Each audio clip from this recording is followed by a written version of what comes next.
Okay. Welcome to What's My Thesis? I'm your host, Javier Proenza. Every week, my guests and I share the answers we found to the questions we have. Join us as we explore and expand our worldview through research and ask, What's my thesis? And today, my guest is actually a guest that I tried to book pre-COVID, and I'm actually excited to finally have you on the show. Elin? How do you say it? Yeah, It's not I very common mean, in the US. I take both, like, Ellen? but yeah, in Swedish it's Elin, and Elin, but okay. it And doesn't then your really go last, with the rhythm of the English language, so. yeah, Elin, okay. And then Carlson, right? Yeah. Okay, so that part was more straightforward for me. Mm-hmm. How are you doing? It's been a while. I think that in between our last attempt to record and now you have had a child. So congratulations, first of all, and Thank you. a very adorable little tyke. I don't. How old are they? So she is 8 months. 8 months. Did you say how old she is, or me? No. Baby. The baby. Yeah, Baby. Yeah. She's 8 months. Yeah, she turned 8 months on Sunday, actually, on Valentine's Day. Yeah, it's amazing. It just goes by so quickly. Wow. And are you having any time for practice, or are you still in the phase where it's like experience and then maybe you'll have something to say later? In terms of my art practice, you mean? Yeah. Yeah. I mean, definitely. I'm still on maternity leave from like my paid job, so it just means that I've got a bit of time to do my research. We've got like a pretty intense schedule of trying to juggle everything between myself and my husband. So I have some time to practice. We've been away. We went on a residency in the autumn. We managed to get out of the UK, like in between the various lockdowns that we've had, we were super lucky to be able to do that. I have time for my practice. It's really, but yeah, that was like the one thing that I wanted to find out about actually after I had my daughter. Was like, am I still going to want to make work? Is that still going to be like, No, and I think it would be valid I think that might be like an individual thing too. It would be valid if you didn't feel that way for a while. But I totally it's a relief to know that that you can't have it all. You can have a daughter, or you can have a son. Sorry, it's a son, right? You can have a son and still be an artist. A child. No, it's a daughter. Yeah. It's a daughter. Yeah. Okay. Yeah, I mean, my husband's also an artist. I mean, I think we just like give each other the time to like make our work. It's just about figuring that out. I think so. We're just lucky that we've got each other. I think. But yeah, so you can have a child and healthy marriage, work, but you do get these. You get these rings, like the dark circles under the eyes as well. They come for free. So that's really interesting, and it's actually a relief because you never know, right?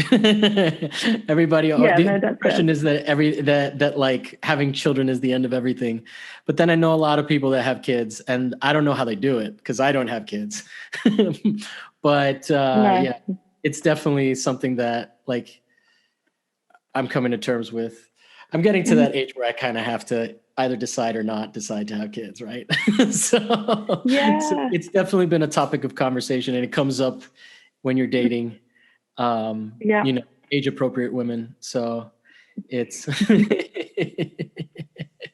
it's definitely something that's been on my mind, and it is a relief to see people like you pull it off so easily. And then you're obviously not the only hero, but.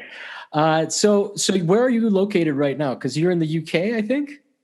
Yeah, so we live in Sussex in the UK, kind of near a place called Brighton. Well, the actual place where we live is called Worthing, but it's like, I don't know if anyone's ever heard of that. People might have heard of Brighton and obviously London. So that's like, we're about an hour and 40 minutes from London, just on the south coast of England.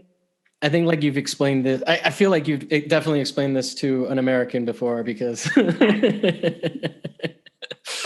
I definitely was like, Sussex, and then it kind of sounds like Essex. Where's Essex? You know, this, I mean, I there's always a part in the episode where I show my ignorance on geography. I'm okay with that. Is Essex like? No, Essex it's like north of like it's the other side of London. Okay, but like we're quite away. Sorry, go ahead. No, I mean, we're quite a while. I mean, we're quite a way away from London. There's like lots of countryside around where we are and stuff like that. Yeah, but Essex is like north of London. Okay. And then so you're originally from where? Were you born in the UK? Yeah, I'm from Sweden. Sweden. I'm from Sweden. Yeah, I was born in Sweden. I grew up in Sweden and I moved to London when I was 20. 20? So like 15 years ago. Yeah. And like I'm trying my whole adult life I've been in the UK. I'm trying to hold back on all the questions I have about what America looks like to you right now. Because if you're coming from Sweden, I think you guys, what's the tax rate over there? Do you know off the top of your head? Oh God. Do you know, I mean, I haven't lived in Sweden since I was for a longer period. But I mean, I think it's like 20%. Oh, it's 20%? Okay. So income tax. I mean, maybe slightly higher. Yeah, around. I think it's the same as the UK pretty much, but like I might. Oh, okay. Now. I guess I'm confusing my upper S starting countries, right? Like, I mean, I guess I'm confusing it with what's it called? Again, just showing my ignorance. We can change the subject. No, but aren't there? No, I was assuming it was democratic socialist, but I guess it seems like it's not, right? Is it Finland that's the one that has the 90% tax rate? No. Well, you know, I think it depends on who you ask and how you count. But like Sweden used to be like the Social Democrats were like the biggest party there for like something like 70 years, and they do have a government. They run the government at the moment, but they're like, you know, like they're like a, you know, I mean, I guess you'd compare them to the Labour Party in the UK. You know, like they're sort of, they're you know, they care about, obviously, you know, they've got socialistic kind of core to their politics, but it's not like the sort of, you know, the socialism of, you know, days gone by. Yeah. Well, and I think that you're also reacting like as somebody who has some experience with socialism, whereas over here we just call everything socialism, right? So so I think I just definitely picked up on a language gap there where I'm like, okay, I definitely am like talking from a very American perspective, which is kind of the point, right? Like where it's like over here, I mean, we can talk about the lockdowns. We don't necessarily have to, but it doesn't seem to be going as well over here as it is going elsewhere, right? So I find that sort of interesting. Yeah, I mean, we're just like in the thick of it now, you know, just sort of with the lockdown here in the UK, you know, it's the I mean, I've sort of lost count.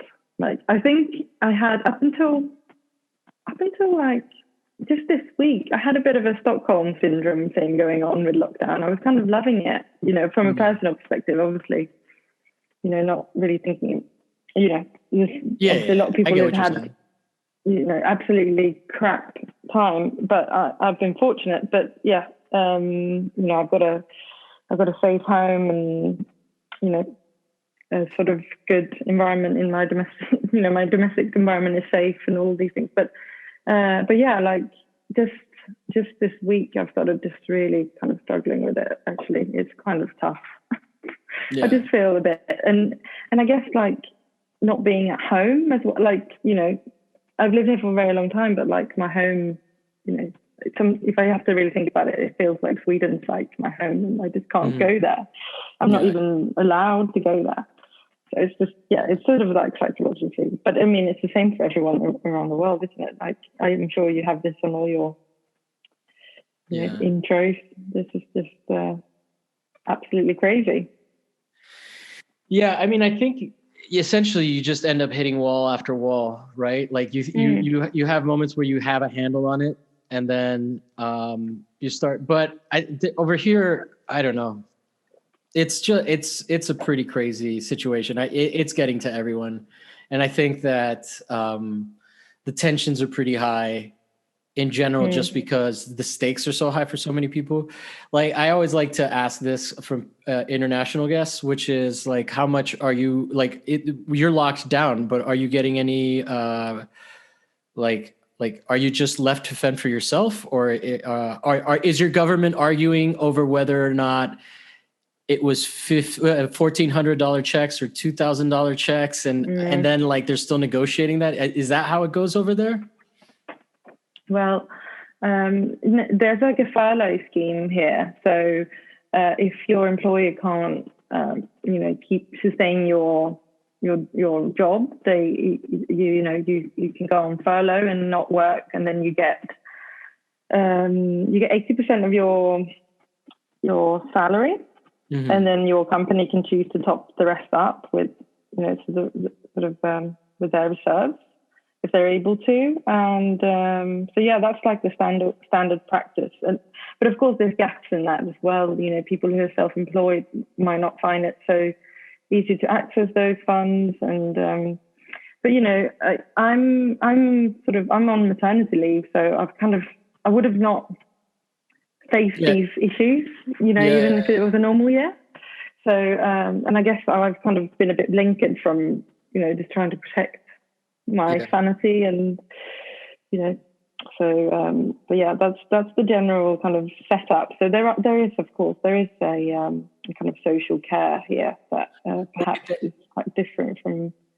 It also sounds like you guys. So over here, what we when you say furlough, essentially is it like an unemployment scheme? Essentially, is what we call it over here. Is that it, or is it different? Like, I'd never heard of that word before. Obviously, being English being my second language, but it's a suspension from your job role. So let's say that your company can't keep you on, on the sort of paycheck, because of what's happening. They can put you on a furlough, which is you get time off from your work, but with your pay still intact. So then that's I don't know. It seems like I'm jealous of how you guys do it. But then it also seems like it's not. All right. So here's something that I'm always concerned about, because I think that over here there's a lot of talk about Medicare for all, and basically how they're not giving it to us. Like in the middle of like the most important time to give it to us. And my concern is sort of like that old first they came for the communists, and then and I didn't do anything. And I feel like everybody else, every other country that has socialized medicine should really, really, really pay attention to what's happening here, and maybe take note, because I do think that like there is an effort to sort of sabotage these programs elsewhere. And I would not be surprised if, like privatizing is very popular within a certain class. So it to me, it's like, I feel like the fight for health insurance here and for Medicare for all is not just about fighting for us to have it as well, but also like we're the front lines on this push against making everything privatized in terms of health insurance, which is like, there's definitely an incentive to do that, right? So I don't know. I mean, you definitely don't have to comment on that, but just be warned, because that shit is scary. And like, and I think that like, I think that it's also hard for people to understand that aren't in the US just how important it is to have health insurance, and how crazy expensive it can get, right? I mean, you hear the stories about the people like getting into $1 million worth of debt over COVID, but that shit happens over anything, and like in any case, it's usually not their fault. So it's a pretty strange thing to like, so if you don't want to like go bankrupt, like you're only solution is to not get sick with something serious. And if you do, you're fucked. So it's pretty crazy. Yeah. But anyway, you don't have to talk about that. I just kind of want to, like, I'm assuming that there are going to be some international guests, so I want them to understand, like, it's not good here, or international listeners to the episode. Like, it is not. There's a lot of people struggling, and there's a lot of unemployment, and it's not, and they're not getting compensated for it, or their unemployment will run out. So, but anyway. Let's smoothly transition into your topic, which probably has nothing to do with any of this stuff, which is totally okay. Yeah, no, I mean, but of course, it's like it can be so hard to switch off. I mean, I'm constantly on the news apps. Just, you do want to keep up to date with everything that's going on, and it feels like it saturates everything that you kind of do and think about. So it's, yeah, but yeah, no, my thesis, my topic that I wanted to talk about, because you've got in touch with me 2019, I think, and I was God. I know, right? So I was actually in Rome when you wrote to me, and I was working around this kind of loosely around this topic of an island, which is on the coast of Italy. Which is called Ventotene, and I'm sorry if I'm saying that wrong. But so yeah, I was I wanted to just sort of talk about that topic because it's got a really fascinating history, and one that I'm really fascinated by and interested in, and it's sort of not one that isn't really kind of broadly known. So that's kind of made its way into because I'm doing a PhD, and that's kind of woven its way into my PhD thesis. And so yeah, I just thought I'd sort of go back to the work that I was making then, but it's obviously still really present in my writing. So this island is sort of a tiny little island. I managed to go there in 2019 because I was living in Rome for a month over summer, and I was working around the idea of this island and some of the water in Rome. Rome's got a beautiful river running through it. So my proposal for the residency was kind of based around these sort of sites, which were kind of water and land, kind of broadly kind of shaped around that. But yeah, so Ventotene is a tiny little island. It's about 45 minutes from a port called Formia. And it's just right in between. Well, it's just a little bit north of Naples, and if you can have the map of Italy in your mind. So just on the west coast, and it's like 1.5 square kilometers. So it's really quite small, with only about 700 permanent residents. But yeah, so Is it like, what are we picturing in terms of landscape? Is this like one of those places where you have, basically like towns like on top of a hill kind of thing? Where how populated is the island? I mean, that's pretty small. So is it like, is it just crammed with like old buildings, or are there like open spaces kind of thing? Because Italians can be pretty clever, or at least at that time, when they were building these kinds of places, in terms of how they approach it, right? Yeah, so you sort of arrive into the port, and then the landscape is quite dramatic. It's quite cliff, lots of cliff sides and hills. So you're kind of walking up this really narrow kind of path that just zigzags up the hill, and then there's a sort of a little town up there with a mayor's office and some bars and restaurants, but all around this kind of plaza square in the center. And then, but that's pretty much it. So there's this little road, and it just it goes up through town, and then pretty quickly you're outside of any kind of built up area again, and then there's just that one road that sort of snakes its way through the landscape for the rest of the island, and I sort of carried on walking along that road, and pretty quickly there's this sort of cacti and kind of trees, dense, kind of quite dense vegetation, and you can't really kind of go off the road at all. It's sort of really? Just that road. And then, but yeah, lizards and birds and cacti. Is it like, is this on Amalfi Coast? Is it the same kind of color water in the ocean, or is it a little darker? Yeah. No, it's pretty clear. It's pretty close to the Amalfi Coast. So it's like, it's got that blue kind of turquoisey kind of vibe to it. Yeah, exactly. And but yeah, so the island, it's been used as a place where women in particular have been banished.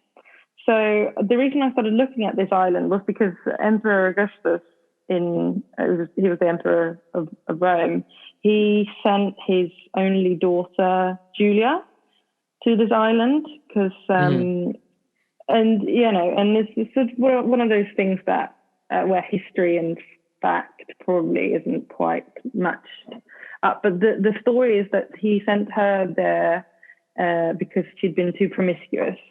So she'd been kind of, apparently then kind of partying and sleeping around and being a bit too slutty around town in Rome. And it didn't really fit his agenda, because when he came into power, he wanted things to be, he was quite conservative. He wanted things to be like they used to be. So he was kind of bringing in these new measures, and his daughter was really undermining his politics. Well, that's the sort of the story, the history. History is what around what happened to her. So yeah, he banished her to the island, and that's what interested me in the place to begin with. Sort of how what women are allowed to do. How our sexualities are owned by, well, in her case, her father, and the whole history around that. So I really wanted to go and see where she'd lived, and to see if there was any sort of, obviously this is like before Christ, or you're not supposed to say that anymore, but so this is like over 2,000 years ago. So it's like there's like very little traces of this around, but I kind of hope that there'd be something there that would kind of give me something to write about or to make work about. So I was kind of interested in going and sort of seeing what was there, because I think, just to sort of take you through the process. So obviously PhD, I'm doing a practice-based PhD, which means that my research is my making and my kind of artwork, and there is an element where you have to submit some writing as part of this process. And when I started writing, it just kind of happened that I started writing fiction. So I began writing this novel, which is also a series of short stories, and right now a collection of poetry and prose called Headstone. So it's a piece of writing that keeps changing. I keep changing the shape of what it is, because it's sort of half imaginary as well. And in that writing, I've been on a voyage through France on the waterways on a boat with my dad. My dad actually lives on a boat, so it's kind of like my life kind of gets mixed in with Julia's in a way. And we've been. But your dad didn't banish you, though, right? He's not banished me, but I am obviously living on an island away from my dad. Yeah. But yeah, he's not. He doesn't know anything about my sex life. Let's keep it like that. I think that's probably a healthy boundary. Yeah, I think so. Not every parent can handle that. Until he reads my writing. Yeah. Unfortunately, yeah. But he doesn't know English. My dad doesn't know any English, and I'm writing in English, so I think he'll just remain like that. Yeah. As long as you don't become famous enough that they translate things, you're good.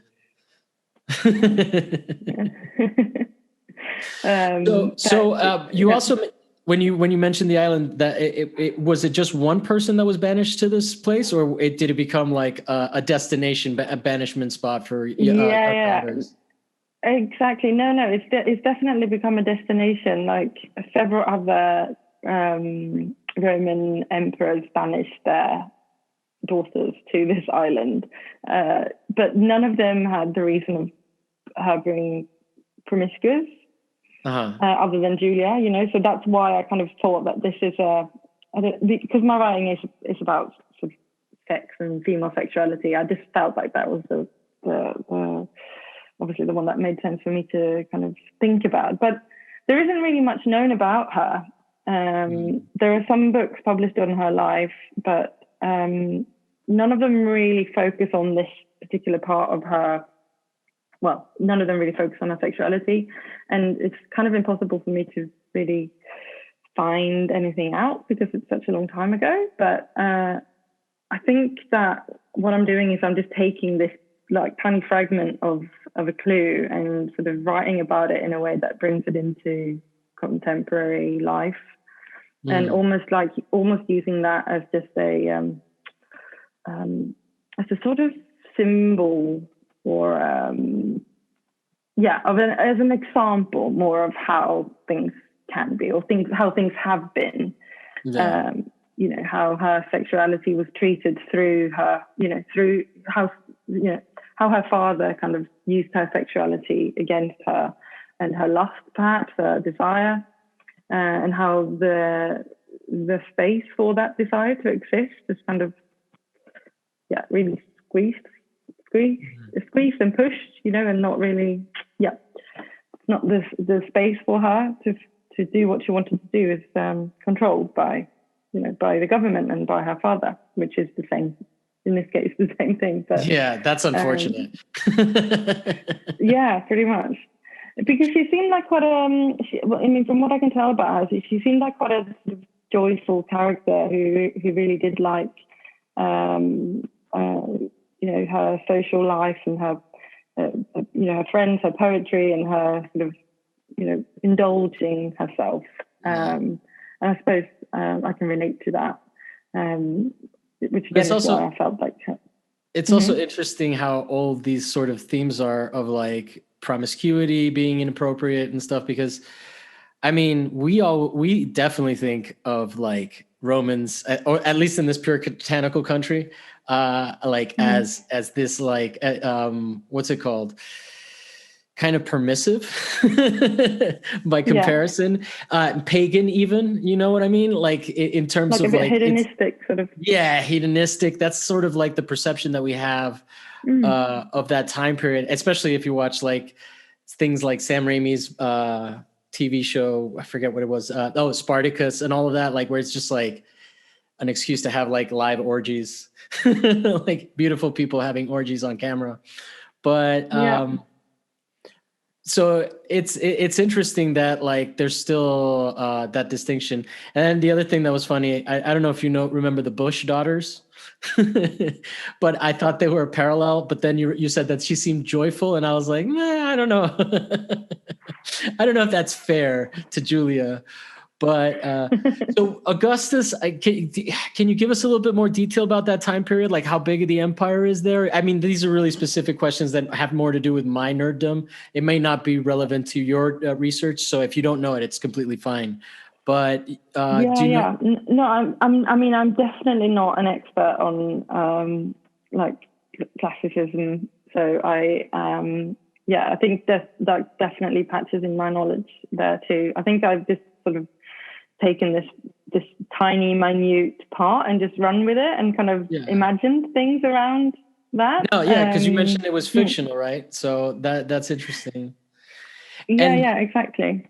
And is there a visual art practice as well? Because I mean, you spoke them as sort of separate, right? Like where your research is mostly actually making. So, and you guys over there, I think that's a very British way of phrasing it, making.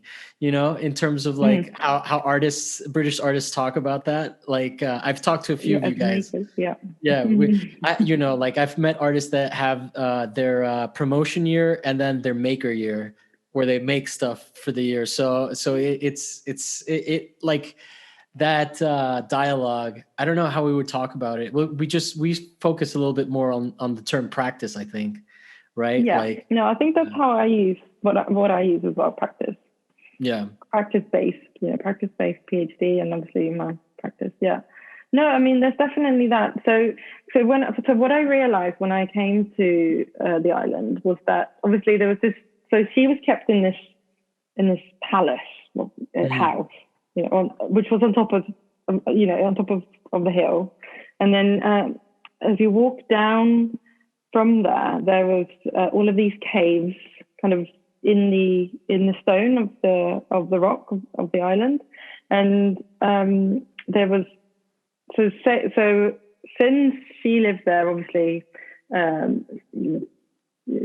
Changed endlessly, but the caves in on the rock under where she lived is now occupied by sail merchants. So they're kind of repairing sails and repairing boats. So I was interested in this idea of being able to move away from there, and of course also in my writing, me and my father are sailing, so the theme of the sail as a sort of as a way to move. Imagining if she could have left, how she would have left, and what she would have done, and also then sort of thinking about what that island looks like now, and the place that she used to kind of walk, or what was immediately below where she could walk if she was captive in this villa. I made some work with using the sail as a sort of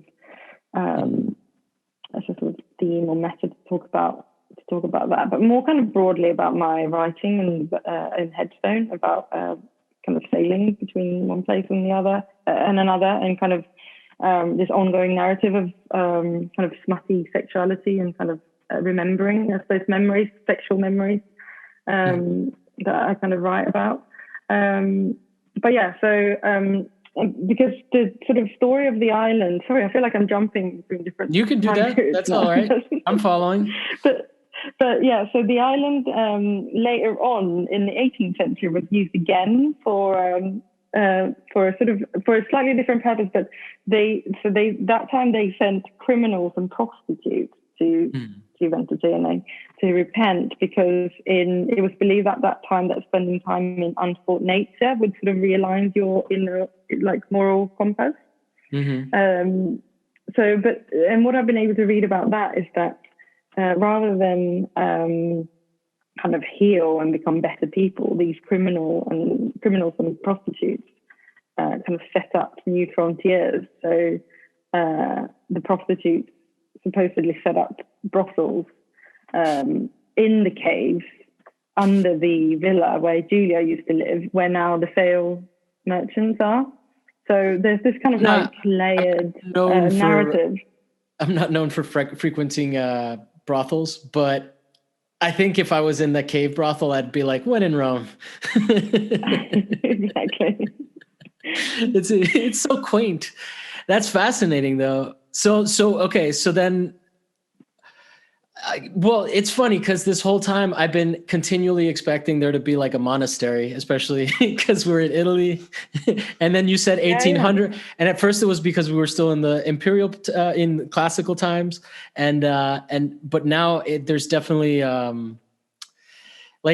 so there's no religious. It seems like we're actually veering opposite of where I expected it, where it's like debauchery ensued as opposed to purity. I mean, if there is such a thing to either one, right? But quote unquote. No, but I'm definitely drawn to that, the sort of base kind of dirty, grimy side of life. But I mean, I think there's I think there's the truth in that. I think that what I'm looking for is the sort of some kind of honesty, and about how how we are sexual beings. But I mean, this is really complicated. Like, I don't know if there is a truth. I definitely don't think that there's a truth of sexuality. I think we've got this idea of thinking that there was a sexuality before we were kind of corrupted somehow. But I just definitely don't think that's true. I think that this myth of the truth is one that kind of says more about the myth of the truth is what I think kind of is at the center of sexuality, rather than being the actual thing that can deliver truth, if you see what I mean. So I feel like I'm losing myself now. But yeah. A little bit more on that, though. That's actually really interesting. So the myth of truth. So you think that there's a myth. Let me see if I'm understanding. Let me paraphrase, because you're saying there's a myth of truth that we seek to find in sexuality. Is that what you're saying? Like, yeah. And by that, I think. So just to clarify, by that, do you mean like a dogmatic truth? Like there's, I mean, a dogmatic maybe is a little too institutional, but like there is like one truth as opposed to like it being a little bit more fluid. Is that what you're kind of talking about in terms of myth? So like, yeah. So I think that we have this idea that if we find out, so like maybe you should think of Freud as an example of that. There's somehow an answer in our kind of sexual thoughts about ourselves, or about who we really are deep down. And then another example could be like, how confession, like if you think about the monastery, like how confession is used as a way to sort of to tell our sort of dirty secrets to this priest who will then forgive us. So by by seeking this truth, we can kind of find out about ourselves and be absolved of all our sins, etc. So I think that this link between truth and sexuality, and sort of somehow finding an answer about ourselves, is one that kind of is at the center of sexuality. And but then you also feel like that it's illusory, like, or that it's not, it's nebulous. It's maybe not as like, maybe the answer is not there. Is that what I'm picking up from what you're saying? Yeah. Okay. Yeah, exactly. I'm not sure that, exactly. I think that the idea of truth, or the idea that we're able to somehow find truth in sexuality, is there for us as a culture. But I don't think that, but I mean, I guess I'm finding out through, I've not finished my studies yet, but no, I there's a lot I thought you were like, I'm not finished having sex. Doing my research. 8-month baby, yeah. So then what do you think there is to find in sexuality then? I mean, that may be a hard question to answer, but no, I don't think that, I'm not sure there's, I think that I'm trying to make space for women to talk about their sexuality, sort of away from this heteronormative kind of, binary relationship between the man and the woman, and sort of power relation that it kind of exists between them. Because I'm in, I mean, of course I understand that sexuality is a sort of, massively kind of varied and different, but I am specifically interested in the kind of, female heterosexual woman's sexuality. But anyway, so I'm sort of interested in making space for that discussion, and for it to kind of, I guess I'm just trying to look at it from outside of, or attempting to look at it from outside of all of these power kind of ideals,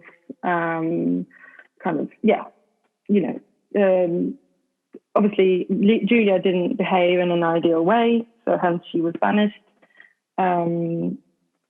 So I'm trying to look at it from outside of the idealized version, I suppose, and away from the power relations that often sort of where a woman might be dominating rather than be allowed to be domineering. So I don't really believe in answers. I don't believe that there's kind of straight up, like you're saying, dogmatic kind of answers. I think that's another kind of false, and especially in academia, this idea that there is a truth and an answer. I think that's kind of like somehow, very simplified, isn't it? So how has this all evolved? Because we started talking about some stuff that you were working on like 2019. So obviously some of the thoughts that you've shared already are going to be more fresh, right? Like it's not like you haven't been sharing me some of the evolved evolution of this, but what's the interest now? Like, could you just said you mentioned at the beginning? First of all, I'm curious about the residency that you did, and then I'm also curious about the research that you said you've had time to do, because it seems like it's an extension of this essentially, right? In some varied form. Yeah, totally. Yeah. So yeah. I mean, this is all just very. I'm just writing a chapter at the moment about power and about speaking as a woman, and speaking about your sexuality. So it's kind of like just what I'm writing about at the moment, actually. So that's the sort of current research and my interest. I guess I'm just trying to pull all of these ideas together into a sort of form that somehow can be submitted and passed or not passed. But yeah, so that's the kind of interest that I'm, all the research I'm doing at the moment is around this idea of power and speaking as a woman, and giving room for sexuality to sort of in the way that I've just mentioned. But how do you think you guys, because we have a very fraught over here culturally, going back to like the differences between the UK and over here and even Sweden, just like we have a very uptight relationship with sex, but then we're also very overtly sexual in these really strange ways, right? Where like children are sexualized in our culture in ways like, for example, John Benet Ramsey. Everybody knows that I'm a bit of a I'm a bit of a true crime buff, but like that is definitely, I don't know if that happens elsewhere. I would like to imagine that it doesn't. I don't know if there's like a child talent pageant thing in the UK, but I mean, that's sort of beside the point. My point is more about like, what is like, because there's all the cultural stereotypes of like stiff upper lip, not being very open. I've had people that come from the UK over here tell me that they became accustomed to something that we do in California, which is be like, hey, I appreciate that. And then they went back to London and said that to somebody, and they were like, are you taking the piss? So there's definitely cultural differences. So I'm curious about how you see like the way that specific, I mean, since we're talking about specifically female heterosexual sexuality, like what is taboo? What isn't taboo as far as you understand it within the British culture?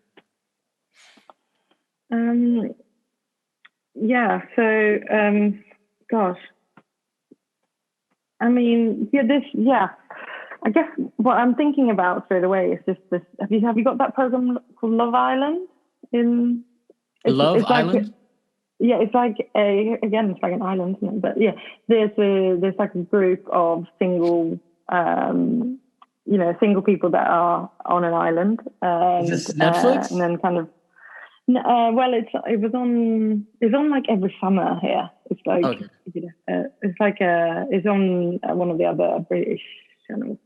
But it's like a reality TV program where people are going to this villa and they're sort of coupling up with each other, and attempting to start relationships with one another. And it's quite sort of, obviously it's warm. They're in sort of their, bikinis, and it's quite, it's very sexually loaded. I mean, that's the whole point, of that program is, and it's interesting with that program because I think it's been on now for 4 years or something like that, 5 years maybe. And it is actually allowing, I feel, women to express their sexualities. They're talking about the guys, about what they find attractive and not, and whether they're wanting to have sex with them. And, so on and so forth. It's sort of, so I feel like that program actually, and that is seen as normal. I think it's on a normal TV channel, and so there is space for that. And I don't think that's kind of. And you also had like a bit of a sadistic king that started his own church, founded on divorce. So there's definitely like a cultural difference right there. Yeah. Mm-hmm. So I find that really interesting, because like I said, over here we do have all of that other stuff, right? But I don't necessarily feel like I don't know. All right. I mean, I feel like even within the enlightened sort of feminist class, or whatever the fuck that means, because who knows, right? Like feminist is such a broad term; it can represent so many different things. So I don't want to like use the term feminists in any particular way. But let me specifically talk about like woke, left, liberal, neoliberals over here, right? That right. Mm-hmm. They're sort of, their attitude towards that kind of reality TV stuff is maybe like that it's exploitative rather than liberating in a different way. Mm-hmm. And so I feel like also that I think that to some degree, I guess the point that I'm making is that to some degree, even like progressive thought over here is a little bit different, right? Like that would, you could definitely argue to some degree that there's like some freedom that comes from that, right? But then at the same time, I think that like over here, the dialogue has become so much about like exploitation and so it's just interesting. For me, it was interesting that you felt like a reality TV show. Because over here we just think of it as trash, right? But it's but I mean I don't think that the point you're making is invalid, and I definitely think I could see that in some of the shows that we have here also, right? That are sort of like a little bit sexy, but also like obviously not Temptation Island, which is like where they put couples on an island together with like other sexy people trying to get them to fuck each other. So. Yeah. We also had. I mean, yeah. Go ahead. No, and I think that and I think that the performance of these that you sort of see in these programs, of course, it's the sort of performance of acting out, idealized versions of sexuality. It's but then what is sexuality apart from these kind of like trashy, acted out, kind of over the top, perhaps in some cases, so this is what I'm trying to kind of work out. Is there a sexuality aside from these ideal kind of, I guess I'm going to call them performances because I don't know what other words to use. No, but I think that's fair. I think that it is a commercialized performance of sexuality. It also made me think of like pornography as well, like where it's like you can argue both things. Where is it an exploitative industry or is it a liberating industry, right? Like. Is everybody who's in porn a victim? Yeah, can you really say something like that? But again, it's a performative sexuality. It's not actual intimacy or anything like that. So I think it applies. Like if it applies to porn, why can't it also apply to like reality TV, where there is a conflict there? I mean, obviously. I haven't seen Love Island, so I'm probably talking about things that are even more egregious and saying that they like, like my perspective is like really trashy American shit, which gets like, it's almost like race to the bottom of like depravity sometimes out here. But I had Rebecca Forstater who was on and talked about reality TV, and there is some validity to it. And I think that, we just had a president who is a reality TV host, blah, blah, blah, blah, blah, like it's definitely, I think that particular thing is interesting. I think I probably said this on the show before, but it's like, I definitely feel like people that hate the Donald Trump, like to a zealous degree where it's all consuming, are probably also people that watch a lot of reality TV. Right? Like, I think that there is something, there's a similar serotonin thing that happens that he can trigger in people. And it's really powerful when outrage is involved too, right? Yeah, I guess it's that idea of the sort of updating continually, kind of like, kind of going out to find out what he's done now, it's got, there's a certain fascination to that. And I can definitely see that I was doing that with finding out what Donald Trump had done. And I think, but that was, I suppose, his part of his strategy, right? Yeah. To kind of. Well, to some degree, like they're fucked now because now they're like covering QAnon and all these things that are like kind of like, there's like QAnon is like 10%, 20%. It's just like a small like fringe thing, and they're covering it on prime time like it's the most important thing because they're still grasping for like the Trump money, right? Like like there's an industry. It like the news became reality television, pro or against. It was all coverage about him because there was a hunger for how outrageous the shit he was doing. It was performative, right? Like, and I think that, not to like muscle what you were saying earlier into it, but I think that like, there is a lack. There is a similarity in trying to find a truth, like watching that shit and sort of like, we're going to fucking get that guy. Or like, the walls are closing in. There's like montages of people on MSNBC and CNN saying like the walls are closing in like over and over again. Cause that's what people wanted to fucking hear during the whole Mueller report thing. Like people were so gratified to hear bad news about Trump. And then they were also so late, like, I feel like it also triggered a superiority thing where it's like, I'm so better than these plebes that get him, right?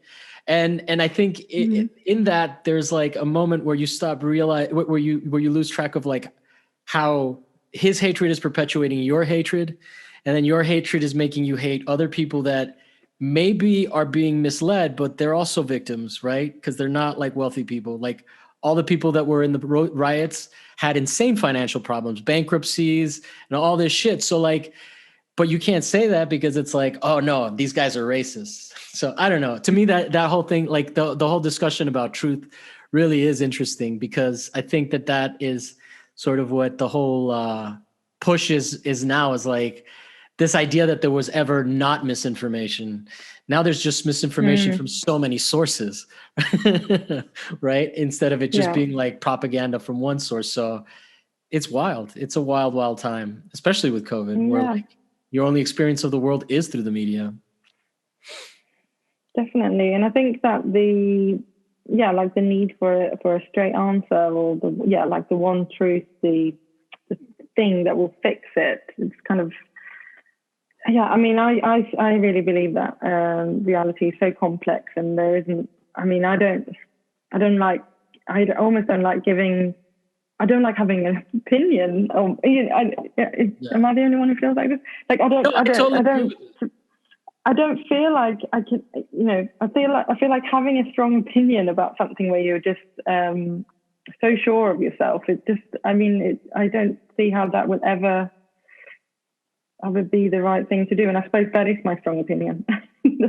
That. No, but I think I think there's validity to that. I mean, I think that at least in the way it feels undogmatic, because at least you're being flexible with your experience, and that you are a person that changes, that you're not going to feel the same way today that you did yesterday or tomorrow. And like, I mean, I definitely identify with that. I have basically the whole premise of the show is that I don't know what I'm talking about, right? Like, what's my thesis? I don't fucking know. I have people come on and they teach me things, and I tend to try to find people that like, I think are going to give me insight, like into experiences that I don't have, right? Like women, gay people. I mean, I say trans people, but technically it's mostly non-binary people that I've had on the show. I mean, I guess that it counts, but I just don't want to be like, I'm such a hero. But like, I definitely want to know about like different points of views and different experiences, because I understand for sure that my like, you know, we can say it in terms of privileges, which I think is a little bit fraught at this point, but I have privileges that other people don't have, right? Like even the distinction, like my last guest and I were talking about how we're white passing into a lot of minorities. We are white people, and that's a valid way of perceiving us. But then there's a lot of people that are whiter than us, like traditionally American Caucasian, like, you know, waspy type of white people who really do not acknowledge us as like equals. And so, you know, for me, that is definitely a thing where like you can only learn that shit by talking to other people's experiences, because otherwise, like, I don't know what the fuck it's like to, you know, do anything. So the point being that I definitely agree with that. Like, I mean, you seemed unsure of it, but I think that that's a healthy approach. And I think that right now, part of the problem that we're having in the political discourse in this country is that people are just hell bent on this is right. And then if someone has an opinion that you don't agree with, instead of like being like, well, I can make a distinction between the person and that opinion, you're just like, this whole person needs to fucking go. Right. And I'm not talking about Trump here. I'm talking in general about like sort of how the Twitter mafia works or Twitter mobs and whatnot. So yeah, the kind of canceling out of people and whole organizations, and it's pretty scary, that stuff. Like actually, like, it's like I said to you earlier, I've stopped really using social media. But I mean, that's not the reason. But that's one of the things that happens on social media, isn't it? That someone's whole practice can be kind of just cancelled from sort of one wrong step. Yeah. And that's kind of quite stark these days, isn't it? But what do you I think that you probably are coming from an area that has a longer is cancel culture a big thing in the UK? Because it seems to me it's an American phenomenon, but is that something like, are people getting canceled? I mean, aside from Savile or Seville, Jimmy Seville and people like that, like who's a big celebrity that has been canceled that like, give us some goss. Let's end on some hot goss. Well, I'm probably not the best person to speak about this, but I'm sorry to disappoint. But it's I mean, it happens for certain artists, especially that I'm aware of. You know, that I've had exhibitions at galleries that have links to to money that isn't considered, politically correct way to make money, and then the sort of through association, artists have had their careers cancelled from showing at particular galleries and things like that. So yeah, I mean, it does happen here. I suppose it's a bigger practice in America. I'm not so aware of the sort of ins and outs of that, but yeah, it. Well, it used to be rape related, right? Like you would get canceled, like it was canceled. What's his name? What the fucking the R&B singer? My mind is telling me no, but my body's telling me yes. That guy, I forget what his name is. Yeah. He's literally been canceled. I don't remember his name, but like I know his name. I just fucking blanking. You know how that happens. But yeah. Like it started off like that. Now it's just for saying the wrong thing. Like now it's just for having an opinion. Now it's maybe like. Yeah, it's just crazy. It doesn't seem tenable. It seems like ultimately we're headed towards well, I definitely feel like it's being used to censor people that maybe shouldn't. You know, like everybody was cheering on when Jack Dorsey and all the other people like kicked all the other platforms kicked Trump off the thing. But a lot of us were sounding the alarm, and wasn't there a socialist organization in the UK? I don't know if you've heard about this. I forget exactly the details, but one of the socialist organizations that's like a big player, I forget what it's called, got their Facebook page canceled. This is like a legitimate political organization in the UK, yeah, so so to me, it's like it's pretty wild. And they just demonetized a whole bunch of people that, like, for example, what is the name? The guy, there was a guy who had footage of the Capitol riots. He got deplatformed. He's a legitimate journalist. All of the news organizations used his footage. They aired his footage, but he can't air his own footage on his own and monetize it on his own channel. So it's all fucking like, I mean, I think France just said like, keep that shit over there, which is kind of the spirit of the question where I was like, well, maybe your curse is that we speak the same language and then you can like get sucked into our bullshit, our cancel culture. I've heard it called call out culture over there. Is that yeah as well? Yeah. Mm-hmm. Yeah. But anyway, no, go ahead. What was your thought? No, I mean, I think I just remember because obviously I grew up in Sweden, so it's like, but they one of the things that they used to say about Sweden when I was younger was that it was like a mini America. Like, wait, in what sense? I mean, I guess all of these things. It's been such a long time since I've spent time in Sweden, but I think I think it was about food, about fast food, but also about commercial culture and consumerism. And all those, all you want to hear something fucked up? That when I was a kid, we used to celebrate our birthdays in Rome. While we were in Rome, we used to celebrate our birthdays at McDonald's. Amazing. That's like recently there was a thing where someone posted on TikTok that McDonald's has cakes, and I'm like, yeah, I knew that shit. I've had a McDonald's cake. So yeah, there was a dream. That was a dream. Like all the children wanted their birthday pies at McDonald's. Yeah, I can't believe you had that. Yeah, well, over here, people, Americans hearing this are horrified. But it was the one in Piazza Spagna, and then there was also the Dairy Queen kind of became a place, and it wasn't even about like they had burgers and stuff.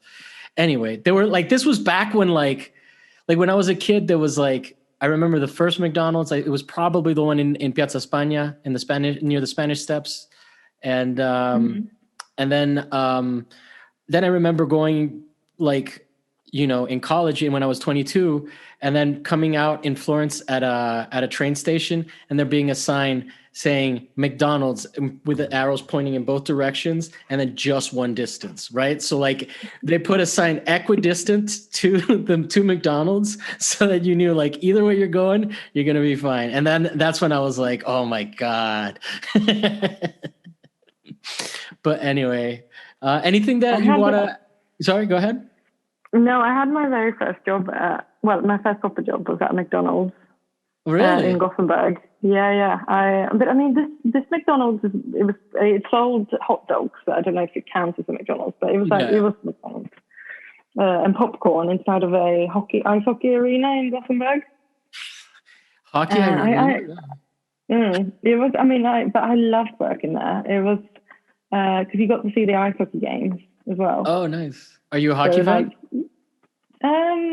Yeah. I mean, yeah. That's one of the biggest sports in Sweden. You know, alongside football or soccer. It's the biggest sport. So yeah, I used to love watching ice hockey games, and we got to see the concerts because apart from hockey games, they did concerts as well. So yeah, I mean, but I think it really taught me a lot about customer service. I mean, this is a completely different topic of conversation, but I mean, I'm really grateful to McDonald's for giving me the opportunity. I think you may be the only person to thank McDonald's on my podcast. I think that shows you the cultural differences. I think Americans would be like too bougie for that shit. They're like they kind of look down on it. I don't give a fuck. I think you're right, because I also remember McDonald's that way, because when it first came, it was a huge deal. Macca's. We didn't call it that, but yeah, I think that that was when people were more fond of America. Yeah. And the whole world was excited to have a McDonald's. Definitely. And I mean, and I speak to my dad, and he just sort of because, his cousin moved to America, and he was so cool. He had these big cars, and America was all amazing, the line of opportunity. And yeah, so I think that definitely exists in the subconscious of my dad's generation, and probably maybe mine a little bit as well. It was cool to have the Coca-Cola duvets and the branding, because it just made it sort of made us feel modern. I think a little bit like we were up to date with where the shit was happening. I remember I went and I saw the Teenage Mutant Ninja Turtles movie on a holiday when I was living over there, but I went to Miami, saw the Teenage Mutant Ninja Turtles movie, and went back and told everyone about it. And they were like, "Oh, it's so cool!" And I remember vividly one time saying "Oh yeah, my family lives in Miami," and the kid going, "Miami Beach," just being blown away. So yeah, I it definitely, the American kids had a cool factor that resonated. I was not because when I was in Italy, I was an American kid, so that was cool. And then when I was in the US, I grew up I was in Italy, so it was at least exotic. Maybe it wasn't cool because I think Miami people weren't that into that shit. But yeah. Anyway, it's been a lovely time talking to you. I'm glad that we finally got years later. It's literally years later. 2019. Oh my God. I didn't know what the fuck I was doing in terms of podcasting back then. So you're one of the last people that can testify to that, because that was a disaster. But I really appreciate you still considering me a professional and and agreeing to do it after that debacle all these years later. Do you have anything that you good. Do you have anything that you would want to promote, or anything that people should know? Your Instagram is your name. You can say it. Yeah, I mean, let's say it in English. Elin Karlsson. Elin Karlsson. I think it's 2 underscores. 2 underscores. Okay. And then your website is just your name? Yeah, just my name with a dash in between my first name and my surname. Yeah. And any baby parties that everybody should know that you're attending in the next couple of days, or? Oh no, it's COVID. Out. You can't do that. Yeah, you can't do that. You guys are on lockdown, huh? That's insane. Yeah. When you guys lock down, do you lock down the whole country, or do you just lock down Texas, Arizona don't stay closed, California stays closed, but then now is it like that or no? No, the whole country is closed down now. They had that tier system before Christmas, where different parts of the country had different rules, but now they've just got the whole country locked down. But so we're staying in. We can go out for walks with one other person from another household. But it's winter here now. It's really cold and rainy, so it's not, conducive to that. All right. And then we are at What's My Thesis on Instagram, and you can subscribe, and subscribe on any podcasting platforms, and you can check us out on YouTube. Please subscribe there, even if you don't watch us there. And then, thank you so much for being on the show. I definitely look forward to keeping in touch, maybe having you back on at some point. At some point, I'm going to start having recurring guests, but I'm just trying to get through the year of making an episode every week. So we'll work on that first. So and then eventually, like maybe 2 years from now, I'll have it down where I can have 2 episodes a week. And no, I'm actually thinking about getting an intern. So more details on that. So thank you so much for your time and for sharing your stuff.